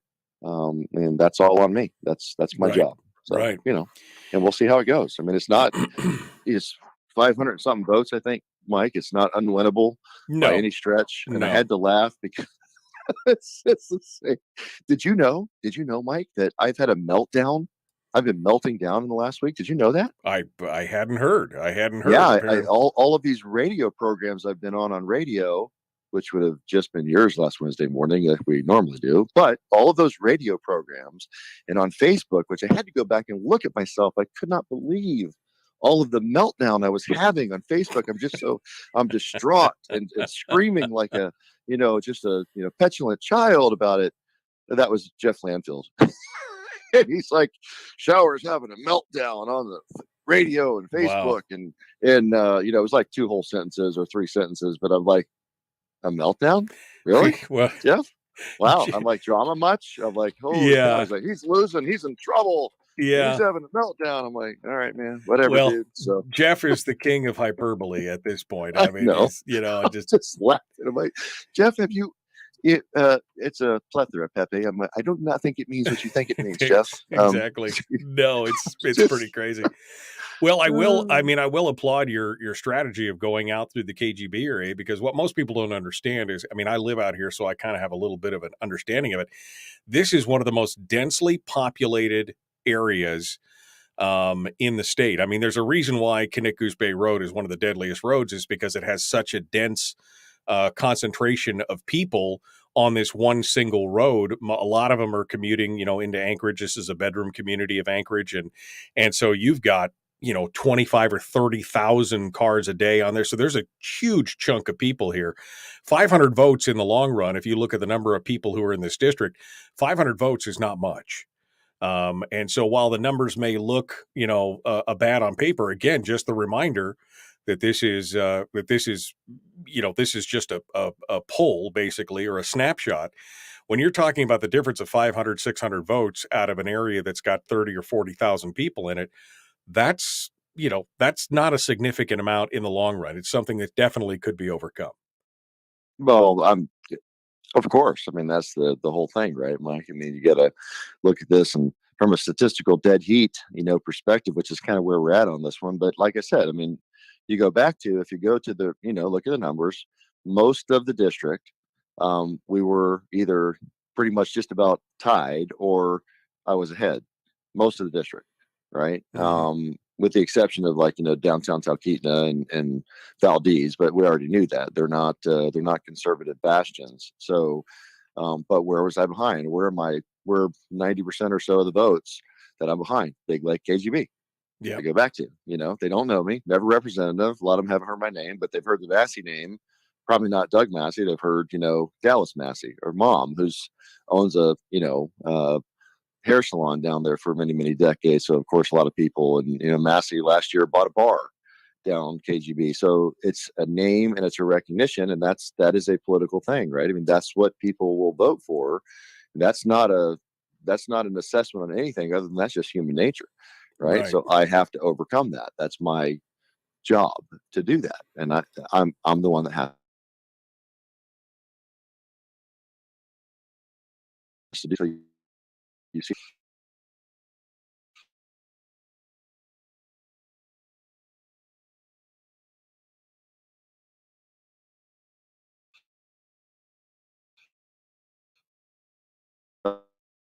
I've had a lot of conversations with people last week. I mean, that's becoming a focus, walking neighborhoods and going to businesses and whatnot. And like I said, most people are like, well, oh, okay, so who are you again? And that's what it is, right? And you have to explain it. And a lot of people are like, oh, well, it was David Wilson, and some people said, well, if I knew it was you, because some people that have heard or, they have some indication of things been going on the last couple of years, it's a couple of people talk to, well, I was supporting him because it was, I wanted somebody different than David Wilson. And so there's things like that take place too. But Mike, bottom line is just work. Yeah. You have to do the work. You have to get out, and I have to overcome something. I mean, this is not, there's areas of the district that I won, some of them fairly well. And that's because they knew me. Right. And so Massey would have that same problem. He has to, have name recognition too, because outside of the Valley, which is where he spent almost his entire 25 years as a state employee, well, that's a different problem, right? He's got to get to other places that I've been that he hasn't. So that's what it is. It's part of the game. All right, hold the line. Mike Shower, our guest, GOP state senator for District E, now soon to be District O. We'll return with him in just a moment. The Michael Duke Show, Common Sense Radio.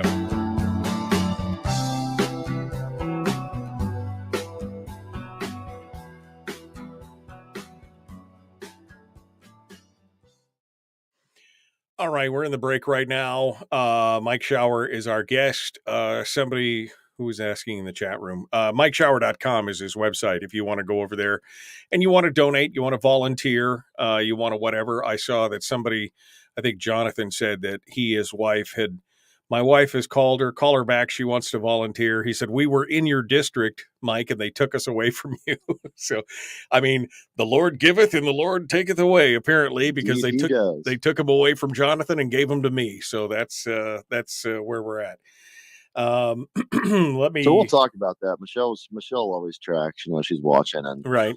She's like, message, you got to get out the message and what you're doing and help. And so I'll do that in the radio here in a second, but that's the thing, I mean, Mike, I'm on Facebook and some people messaging and I will tell you flat out, like some people say, well, I need a sign. Where you at? I'm in Glen Allen. I'm like, well, it won't be there in 30 minutes. So right. I have to plan that to drive because that's about a 5-hour round trip, just to go there and, probably about $100 in gas. Or more these days. And the other last week we went to Trapper Creek Community Council. Well, we didn't realize that they had kind of canceled it last minute, and that was a 4-hour round trip drive to go to Trapper Creek to do nothing in that sense. So it's like, ow.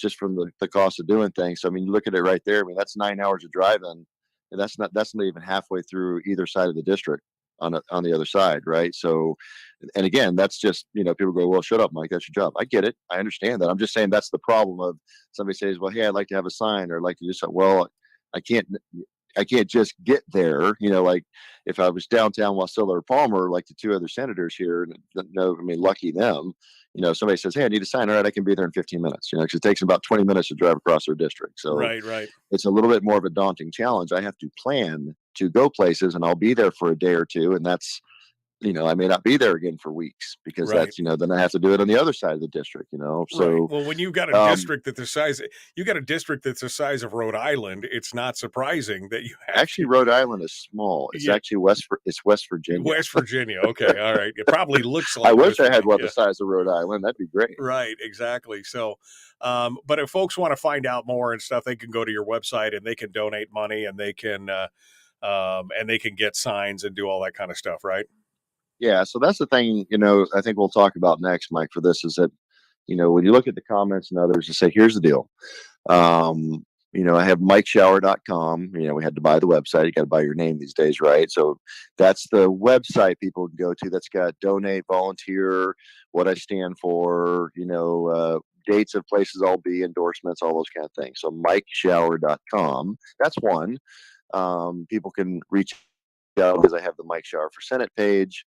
I still have some people reaching out on the state page, and I just have to redirect them to the other one because I can't.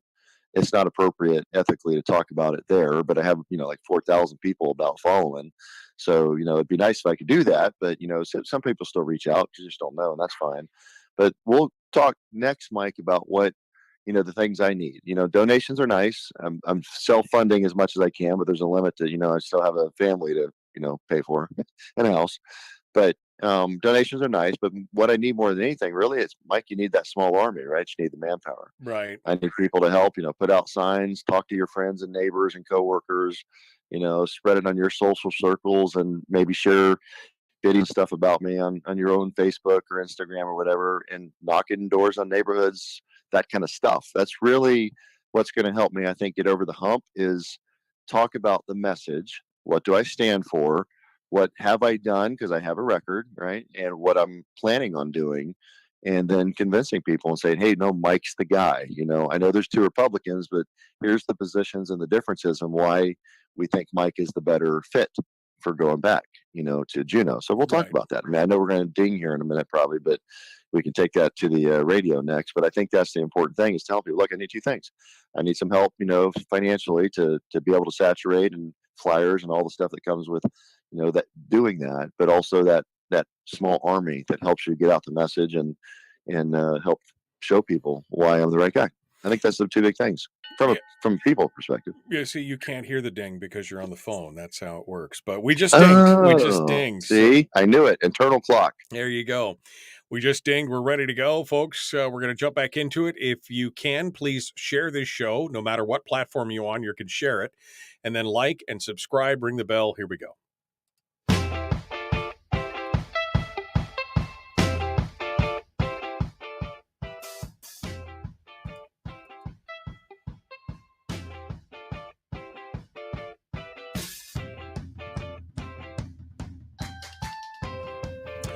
Okay, we're back, ready to dive back into it with State Senator Mike Shower. It's what we lovingly call the Shower Hour of Power, where he comes in and riffs about anything that's going on. Since he's running for re-election, we've been focused on that right now. And just so you know, because I've talked about this before, but I want to say in the effort of transparency, I've reached out to the Massey campaign, both on the email address they had listed on the state's website, which bounced back, and on the contact page on their website as well, requesting an interview. I've done that twice and have still not heard back from Doug Massey. I'd love to have him on the program to ask him some specific questions about the PFD and other things, just so that in case people are like, well, I want to hear from the other guy. Well, so would I. I would love to hear from the other guy as well. So if anybody knows Doug and could poke him and say, hey, you guys should really reply to your email to the Michael Duke Show, I'd love to hear what he has to say. Mike Shower is our guest now, joining us again, and we were just talking about, Mike wanted to talk about some stuff, so let's just go back to it. Mike, you wanted to talk a little bit more about stuff and things. Go ahead. Stuff and things. I got a good internal clock, don't I? I mean, it's not bad. Dinged. It's pretty good. I'm getting it down after only took 5 years. I know, really. I got to beat you down and mute you sometimes, but that's okay. So anyway, let's continue here. So I will tell you this. I know that Mayor Edmonds of Rees has her school of government. And I know she's asked, I believe, twice if Massey would come in and have a debate. And I told her I would gladly do it. I think it's an important thing. Not worried about that at all. But she said he's been unavailable or, busy or something, but so far, and I did ask her last week, I said, look at it, and I said, if you want to ask him again, I think it's important people see the differences, have us sit down and have that free reigning debate, not loaded questions, that you can only answer one way or put a paddle up with a yes or no, but, let people ask hard questions. And I think that's important. I do. And I've offered it again. We'll see if he'll take that. But, I think there's the chance to ask those hard questions like, okay, or do you support the PFD? That's not the right question to ask, right? It's like, which PFD do you support? Because there is a big difference between us. Look at his website. It says it right on there. It says, I support a PFD basically the state can afford. Well, I know what that means. That means a PFD that's left over. I mean, there's things like that that are things people should know about both of us, where we stand. And that's every race. That's not just this one. People need, and we've talked about this on the program, people need to learn to ask the right questions so that they can get a good answer. Because if you just ask a politician, especially one that doesn't support the full PFD, following the law, and say, do you support the PFD? They'll say yes without question. They won't tell you yes on which PFD they support. Right. But you have to know how to ask the question on many things. What's this? Will you join a binding caucus? Yes or no? Will you join a bipartisan coalition with the Democrats like a lot of Republicans have do? Yes or no? And some of these, I'm saying some of these, Mike, because some of these questions have been asked with not solid answers. Okay. Right. Well, what is it? Like, for example, what is a sustainable dividend? I support a sustainable dividend. What does that mean? What does the word sustainable mean to you in this context? I mean, tell you what it means. It means after the state is fully funded and paid for, right. that then what's left over goes to people, because that's what that means. And in execution and operation, that's what that means. So that's exactly how Von Imhoff and Stedman and others talk about the PFD. So but somebody works for the state for 25 years. That's probably their position. That's where their position is going to be on the issue. So, but my point to that, Mike, is not to get anchored on that from somebody else. It's the point of, as I've said many times on the program over the last couple of years, people, because we've already gone through an election cycle where I was the incumbent but was not running in 2020. And I try to tell people that ask the candidates the right question. You must learn to do that. A politician can be really good at spinning the answers so that they can say and do whatever they want ultimately without being held accountable, because they can say, well, no, that's not what I said. So unless you know how to ask the very specific question and demand a specific answer to it, especially more of the yes or no ones are important. Like, will you join a binding caucus or a bipartisan code? Those are yes or no. Those are not. And I've sat and watched it. I have to look and see I have to, make a decision. No, you don't. These are easy answers. Those are like, yes or no's. There are some legitimately that you can't answer yes or no. That's sometimes why I hate the paddles, because they ask you a more complicated question that you would have to see what the, certain things are, before you would vote yes or no. I grant that. You can't always answer everything yes and no, but there's ways to ask questions to specifically get, the answer that from a politician that's not a spinnable answer. So that's one. But let's move on. So how can you reach me? I said at mikeshower.com. I had by my name in the website because that's easy for people. So mikeshower.com. You just type that in. And like DuckDuckGo, or I think Google was suppressing it. We're looking to enhance that. That was something we found out. I was like, would you look at that? Yeah. That you can't type that into Google. Strange that a conservative Republican would have a hard time having their name in there unless they spent money on it. So, but you can go to mikeshower.com. I'm on Facebook. I think it's linked into Instagram. The Mike Shower for Senate. So those are ways you can reach out. Trying to stay ahead of that one when people ask questions or get on there. And of course, it's got a phone number that you can call. We have a phone for that for the campaign, and it's got email and all that stuff. But where do I stand, Mike, on stuff? So love to have people reach out and help. It actually has a volunteer button on it on mikeshower.com when you go to it, and you can click that and you can fill stuff out and go, I'd like a yard sign, or I'd like to volunteer or walk with you, or whatever, and you can reach out that way so we can put it. We're building a list, right, of that small core group of volunteers that have time and are willing to help you do things. And they matter, Mike. I mean, when I ran in 2018, we had that. We had about maybe a core group of a dozen people, and they were there a lot. And they helped walk neighborhoods and knock on doors and make text and phone calls. And that was a big deal, because then you have people you can rely on, say, hey, over the next, 2 weeks, here's our plan. We're going to walk these neighborhoods at this time, and they'd be like a couple, 6 of them would show up. So it gives you a chance to, get coverage and get the word out. Because doing it by yourself, trying to cover, 15,000 homes, that's an impossibility, especially in our district where it's so spread out. A lot of the districts, like, you got to walk a neighborhood, drive a mile, walking Right. down through your neighborhood, drive a mile. I mean, that's kind of where a lot of the district is. That's just the reality of it's Alaska, man. That's how it is. But so where do we stand? What are we going to do? Most of you on this program at least already know the record I have. I've been a proponent of the statutory PFD and following the law. To put it in context, because it's often taken out of context, yes, I said I would support a 50-50 of the current POMV draw if and only if it was put into the Constitution and protected so we can't touch it moving forward, and it had to be tied to the change to the constitutional spending cap. Right. To be clear, because people have represented that in the last week, and I've had to call a few of them. One of them lives right here in my neighborhood, and I'm a friend, and I knew him long before politics. We had to sit and talk about it. I said, dude, stop saying that I got what I wanted, because what I want is a comprehensive fiscal plan that solves our problem. A just 50-50 PFD, you know where I stand on that. Mike, I've been clear. No deal. Right. Exactly. If this constitutional spending cap that prevents us from overspending moving forward, no deal. All If it's components. taxes by itself with nothing, Yeah. no deal. These, I might as well, raise taxes without the spending cap. I might as well burn the money. Come on, guys. and these We're are all smarter than that, these are you know. all components of the fiscal policy working The group plan that fiscal you put policy together. working Right. group. Yeah. Correct. And so I can make some compromises on those, but I've also told people, I said, you and I have talked about the Constitutional Convention, and I'm going back to the Bill Clinton campaign in '92. It's the economy, stupid, honestly, and trying to listen to people. The biggest thing I'm hearing from folks is the economy and jobs and the price of goods, inflation, food, fuel, et cetera. That's what I'm hearing, Mike. And that's something I need to be responding to, because we're talking about Constitutional Convention and binding caucus and these other things. That doesn't mean much to people when they can't afford to live in their house, or they can't afford to buy food and fuel because of the price of things, or they're racking up their credit card. I hear a lot about heating fuel and wood for the winter coming up. People are concerned. Not having the statutory PFD plus what we had that left the Senate has really bothered a lot of people. And I looked right at them and said, I'm sorry, guys, I did everything within my power, to follow the law. And, the statutory PFD and the amendment I put in, it did pass. The House stripped it down, and we've talked enough about that, so I'm not going to circle back on it. But that bothers me a lot. That's $2,300 a person that should have come out of that legislative building to help people get through. And, that's, $6,400 for a couple. That's not bad, for two people, 3,200, but it's not statutory. It's not the law. Imagine what that would have done for people, so $11,000 instead of 6,400, that's a lot of money. For some people, that's more than, an entire month's income, and then some to help them get by. So that's the biggest things I'm hearing about. And, so inflation, helping people, using our own money, do it.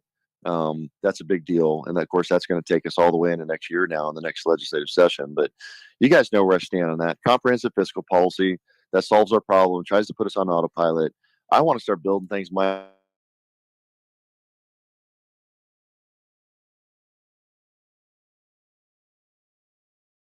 I guess it's already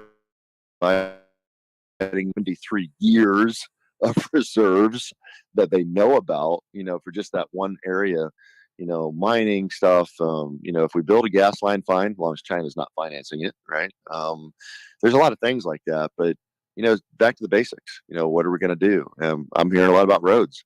We need roads, and we have money in infrastructure right now. So that's something we should be focused on while we have extra money, which is why we added the $500 million to the capital, because we were able to do it this year without deficit spending, and we're a decade behind. So, election integrity, Mike, that's at the top of my list too. I still hear about that. That is the one thing I will tell you. I don't hear anything about, judicial reform I was working on, or very little, almost no talk about constitutional convention, other than people still concerned, the risk of it, because that's the biggest message that's being put out there with the money and those that oppose it, because they've got lots of money to oppose it.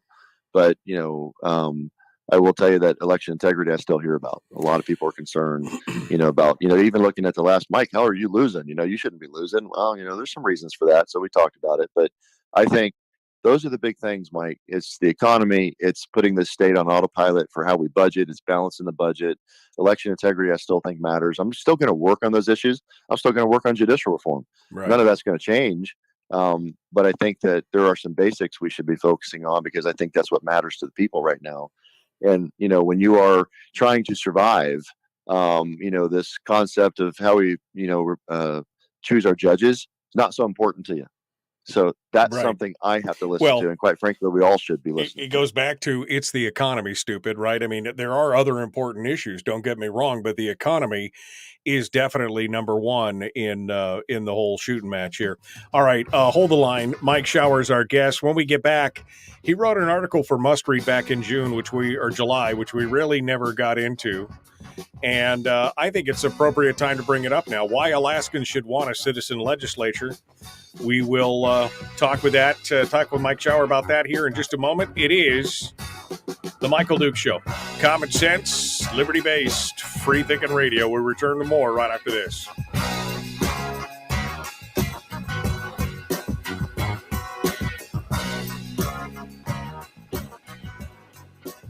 We're broadcasting live through a series of tubes. Allowing all of these entities to provide streaming stuff going on the internet. Well, it's kind of hard to explain. Sorry. Streaming live every weekday morning on Facebook Live and MichaelDukesShow.com. Well, I don't know why the whole system just got a mind of its own there for a second. Decided to blast my eardrums out, but there you go. We're in the break right now. State Senator Mike Shower is our guest, and so we're going to continue with him here in just a second. I'm going to test the test the music again because that almost caused my nose to bleed. That was so loud. I don't know why it just arbitrarily ignored the volume control, but we'll see if we can. Let me see if I can do. Yep, no, it worked fine there. Okay, so arbitrarily just decided. Mike Shower is our guest. Mike, let me go back to the chat room. I saw a couple of questions, and I think this was an interesting one. Let me go back here. And because somebody was asking, as a resident of Trapper Creek, they wanted to know more about the, here we go, JP. Troopers? No, it was JP, Paula Glenka. Question for Mike Showers. Question for Mike Showers.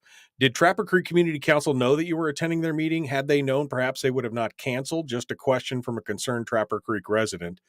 And so I guess that's a question for you. Did they know you were coming? Was that part of the deal? You just didn't get the notification? What?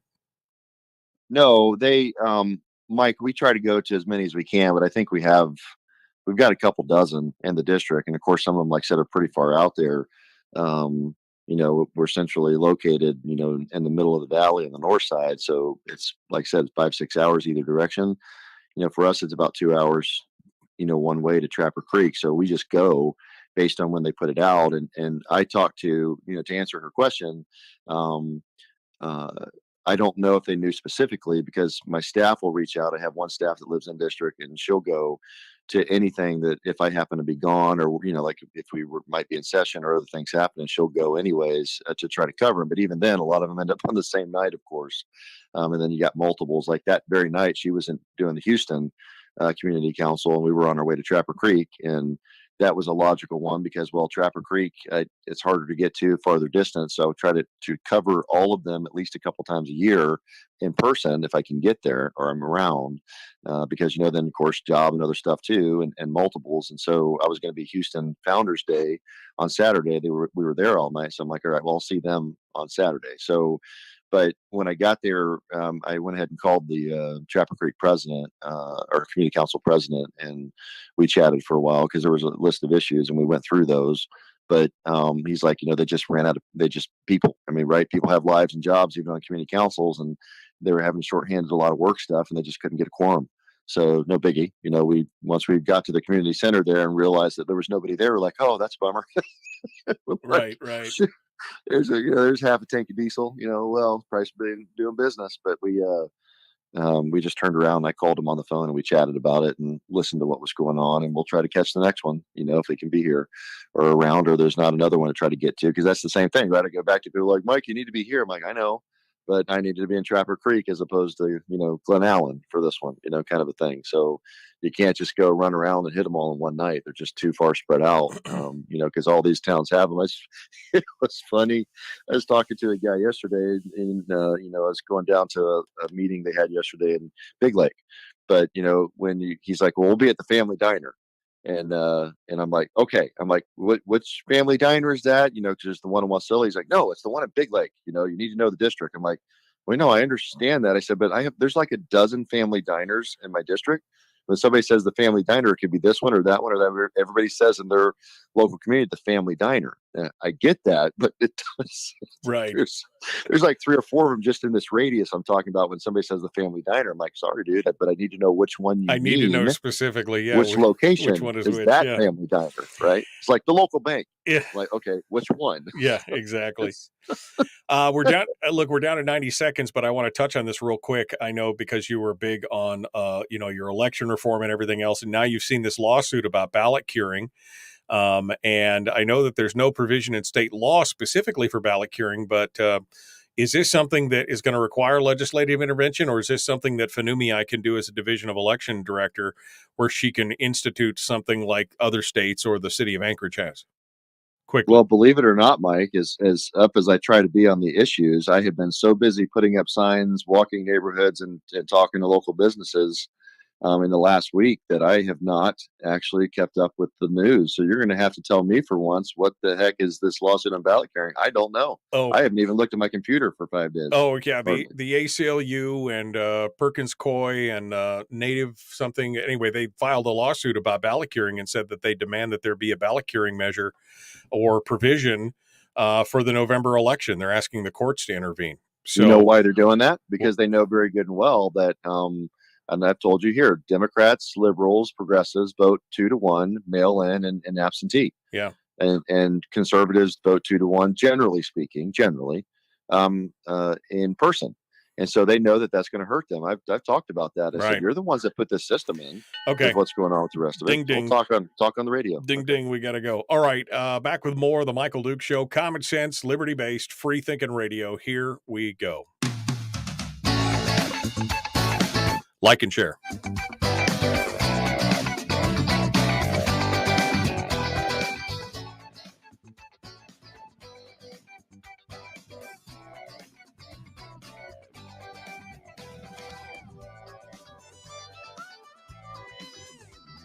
All right. We're returning now, continuing. Mike Shower is our guest. One final segment before we get into this article that he wrote for Must Read here back in July, which I think is important to talk about now, citizen legislators.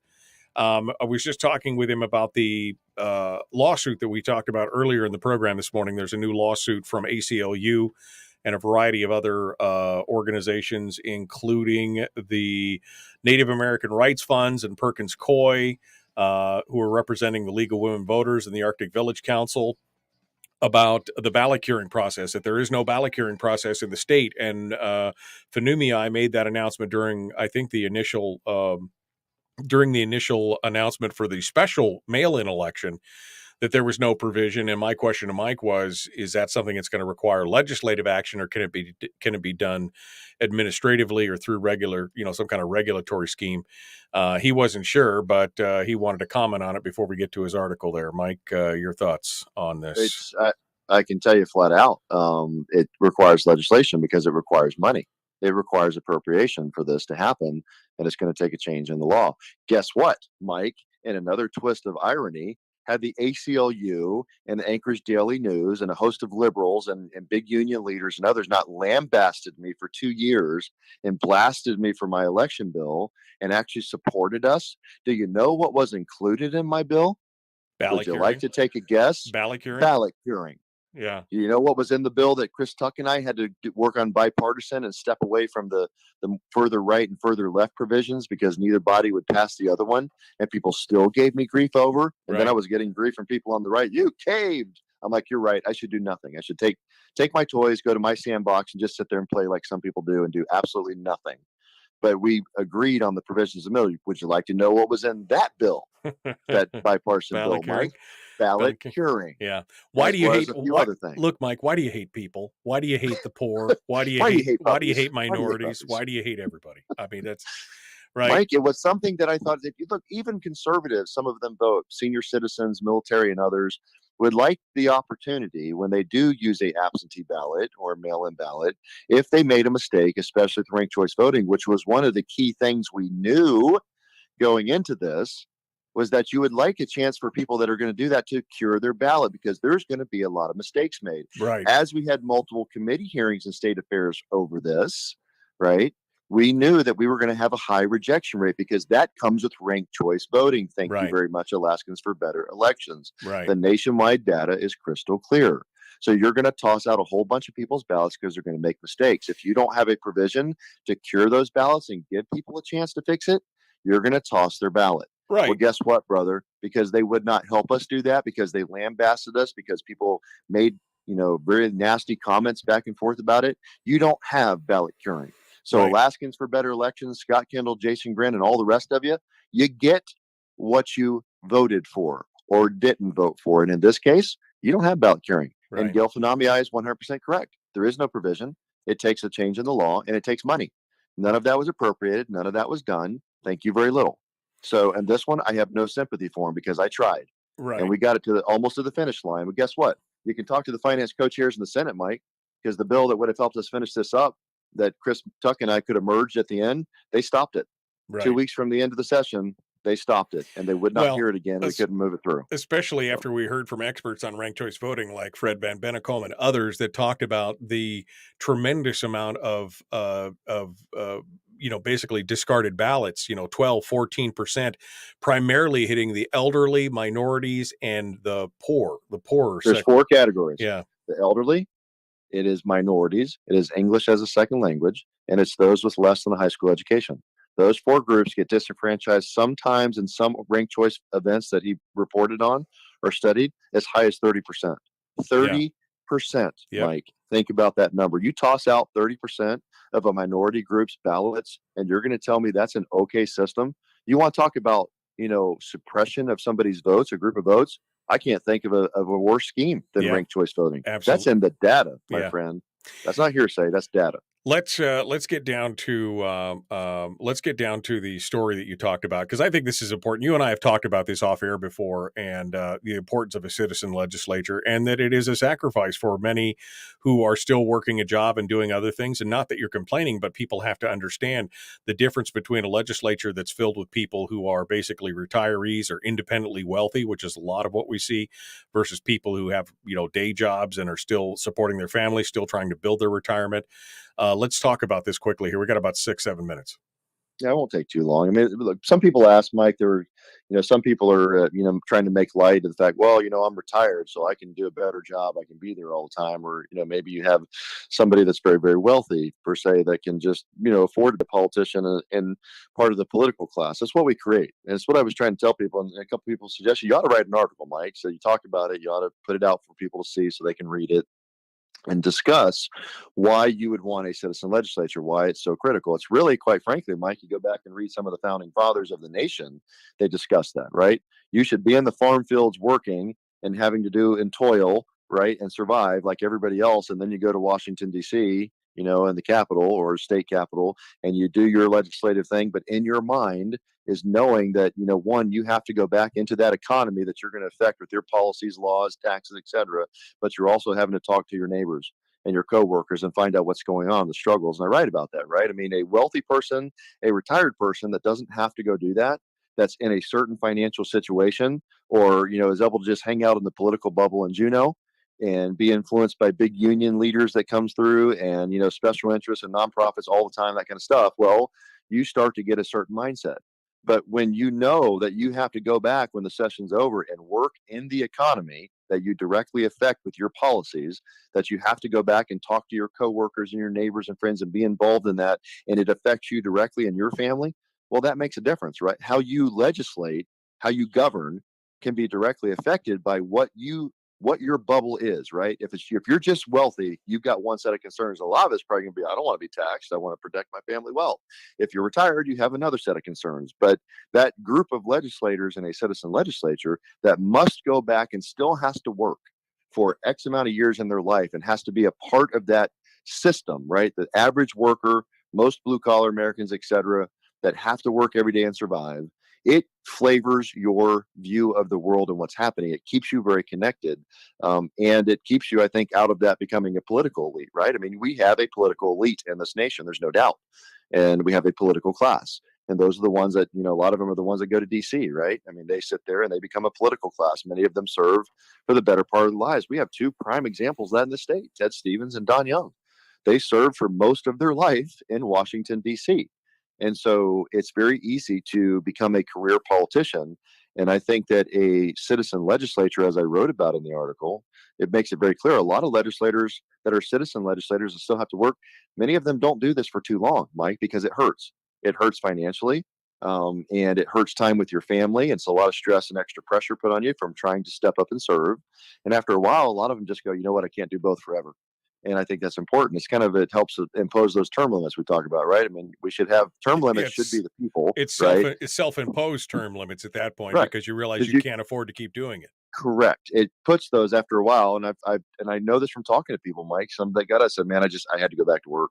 I had to go make money, take care of my family. It's too much stress. I can't afford to be gone 4, 5, 6 months, out of the year with special sessions, which has been a lot of the norm in the last decade or so.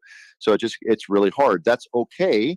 It's part of I write in the article. People ask all the time, and they do. And I said it's a challenge. It's tough, but it keeps me grounded. And I know it keeps others grounded, and there's only so long you can afford to do that. And, frankly, I've told you here, Mike, said if I gave up my real job, and I say real job in the sense of the one that actually pays the bills all year long, I couldn't afford to be just a legislator. I would have to do something else at this position in life. I'm in my high earning years, and it hurts.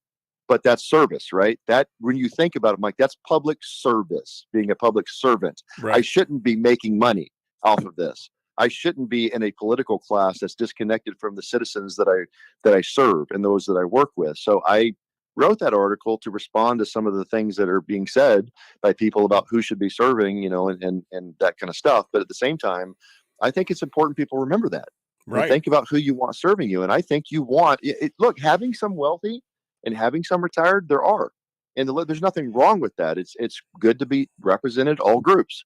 But it's also very important, I believe, that we have people that are working class Alaskans that are serving in the legislature that are not disconnected from the economy and the people. Yeah, no, I mean, you say it right here at the end of the thing. Can you imagine an Alaskan legislature under the control of just retirees or the wealthy? And that's kind of the direction that we're moving more and more, is you either have to be independently wealthy or you have to be retired to be able to take the 5 or 6 months that it has to do. Otherwise, you couldn't afford to stay in it. And I think that's by design at this point, to keep the common working guy kind of out of the legislature for that reason. Wrap up here, Mike, about 35 seconds. Oh, maybe we'll talk next week. I mean, we'll keep going, Mike. I mean, we're going to talk no matter what. I mean, look, at the end of the day, I'm either going to win or lose, right? There's only 2 options. And, if I win, great. We go back, we keep working on those issues, try to make a difference and hopefully hold the Senate. If I don't go back, I'll still talk in the radio program, right? You got Brad and others that come on. I'm happy to do it. And, I'll go back to living and stay involved. I mean, that's life. So we're going to do our best to duke it out. And I'm fully committed to this. And I want people to know that, because it's still up here. Are you really committed, Mike? Yep. I mean, I've had some people call and ask. I'm like, yes, it never wasn't. Absolutely. But we are fully committed. We're in it, brother. So we'll keep talking. Mike Shower, thank you so much. Folks, we're out of time. Be kind, love one another, live well. We'll see you tomorrow. The Michael Duke Show. All right, final bite at the apple here, Shower. Jeez, man, 35 seconds is the longest 35 seconds you've ever had. It is not. You said that to me like 1,000 times. When I say when I have 60, I tell you 30, and then we might come in under the wire. All right. See, you've learned. You know how to play the game. Exactly.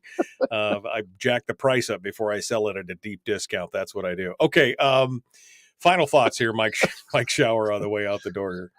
Oh, I don't know, Mike. I think we've said all that we need to say this week. I mean, we're good, brother. Just, we've got a battle plan. We know where we're down and what we need to do. So now it's just a matter of executing, and then we'll see where the chips fall. It will be up to the people, and we'll make our pitch. They'll make their decision, and then you and I will be talking somewhere in the middle of November about what's next. Either heading back to the wonderfully sunny, dry, and tropical climate of Juneau for 4 months, or going somewhere else. The terrarium that is Juneau at this point, its own little bubble. We will do that, or we will move on to the next phase of life and do what we can. And Michelle and I have other plans too. If it doesn't work out, Mike, it's fine. I told you we're going to stay engaged. Right. We may be looking at things we can do to help other people run. If that's how it goes. I still do that now. Right. Life's not over, my friend. I mean, it is.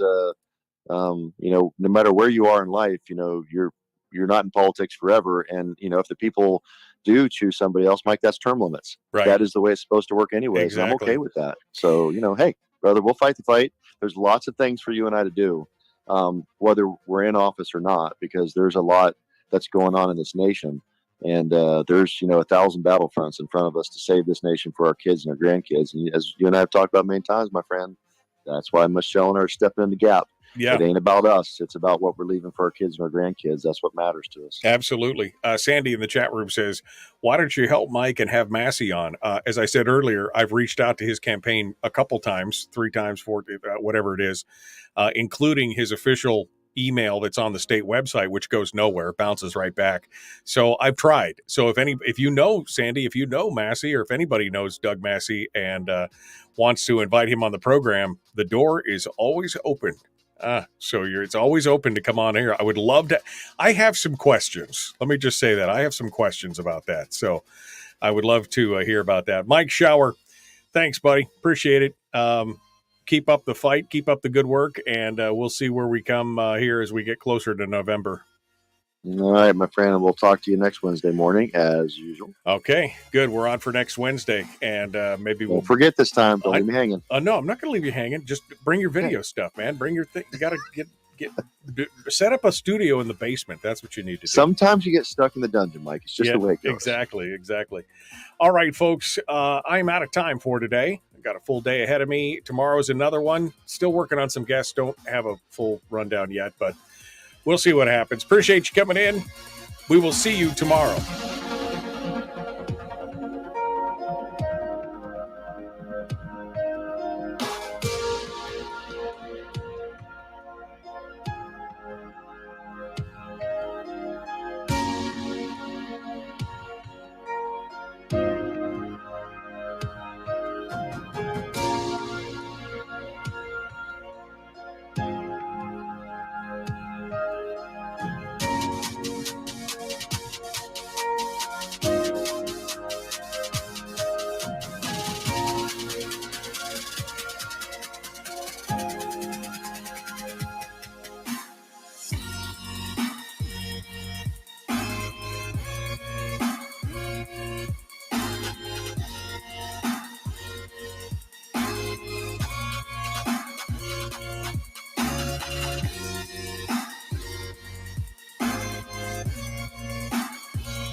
We've shed our terrestrial radio skin, and now we are slimy lizard internet people. It's the Michael Duke Show.